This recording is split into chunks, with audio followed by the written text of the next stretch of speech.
संगीतमय गधा पंचतंत्र की कहानी अपेक्षित कार्यक्रम musical donkey story in Hindi. Friends, इस पोस्ट में हम संगीतमय गधा की कहानी, गाने वाला गधा की कहानी शेयर कर रहे हैं। ये पंचतंत्र की कहानी के अंतिम तंत्र अपेक्षित कार्यक्रम में वर्णित है। अपने मिथ्या अभिमान में मित्र का परामर्श न मानने का क्या दुष्परिणाम होता है, ये इस दो मित्र गधे और सियार की कहानी में बखूबी बताया गया है। पढ़िए पूरी कहानी। गांव में रहने वाले एक धोबी के पास उद्धत नामक एक गधा था। धोबी गधे से काम तो दिन भर लेता, किंतु खाने को कुछ नहीं देता था। हाँ, रात्रि के पहर वह उसे खुला अवश्य छोड़ देता था, ताकि इधर-उधर घूमकर वह कुछ खा सके। गधा रात भर खाने की तलाश में भटकता रहता और धोबी की मार के डर से सुबह-सुबह घर वापस आ जाया करता था।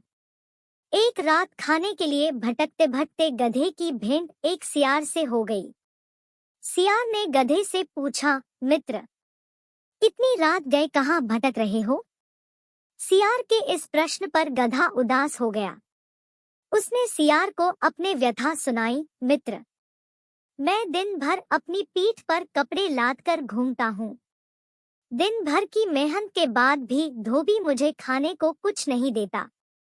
इसलिए मैं रात में खाने की तलाश में निकलता हूँ। आज मेरी किस्मत खराब है। मुझे खाने को कुछ भी नसीब नहीं हुआ। मैं इस जीवन से तंग आ चुका हूँ। गधे की व्यथा सुनकर सियार को तरस आ गया। वह उसे सब्जियों के एक खेत में ले गया। ढेर सारी सब्जियां देखकर गधा बहुत खुश हुआ। उसने वहां पेट भरकर सब्जियां खाई और सियार को धन्यवाद देकर वापस धोबी के पास आ गया। उस दिन के बाद से गधा और सियार रात में सब्जियों के उस खेत में मिलने लगे।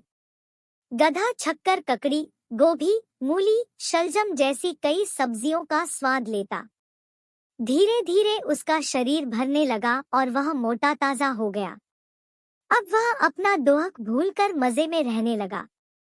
एक रात पेट भर सब्जियां खाने के बाद गधे मदमस्त हो गया।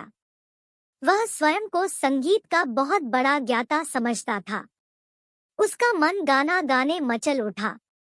उसने सियार से कहा, मित्र, आज मैं बहुत खुश हूँ। इस खुशी को मैं गाना गाकर व्यक्त करना चाहता हूँ। तुम बताओ कि मैं कौन सा आलाप लूं? गधे की बात सुनकर सियार बोला, मित्र, क्या तुम भूल गए कि हम यहाँ चोरी छुपे घुसे हैं? तुम्हारी आवाज बहुत कर्कश है। यह आवाज खेत के रखवाले ने सुन ली और वह यहाँ आ गया तो हमारी खैर नहीं। बेमौत मारे जाएंगे। मेरी बात मानो, यहाँ से चलो। गधे को सियार की बात बुरी लग गई। वह मुंह बनाकर बोला, तुम जंगल में रहने वाले जंगली हो, तुम्हें संगीत का क्या ज्ञान? मैं संगीत के सातों सुरों का ज्ञाता हूँ। तुम अज्ञानी मेरी आवाज को कर्कश कैसे कह सकते हो? मैं अभी सिद्ध करता हूँ कि मेरी आवाज कितनी मधुर है। सियार समझ गया कि गधे को समझाना असंभव है। वह बोला, मुझे क्षमा कर दो मित्र, मैं तुम्हारे संगीत के ज्ञान को समझ नहीं पाया। तुम यहाँ गाना गाओ। मैं बाहर खड़ा होकर रखवाली करता हूँ। कतरा भांपकर मैं तुम्हें आगाह कर दूंगा। इतना कहकर सियार बाहर जाकर एक पेड़ के पीछे छुप गया। गधा खेत के बीचों बीच खड़ा होकर अपनी कर्कश आवाज में रेंकने लगा। उसके रेंकने की आवाज जब खेत के रखवाले के कानों में पड़ी तो वह भागा भागा खेत की ओर आने लगा।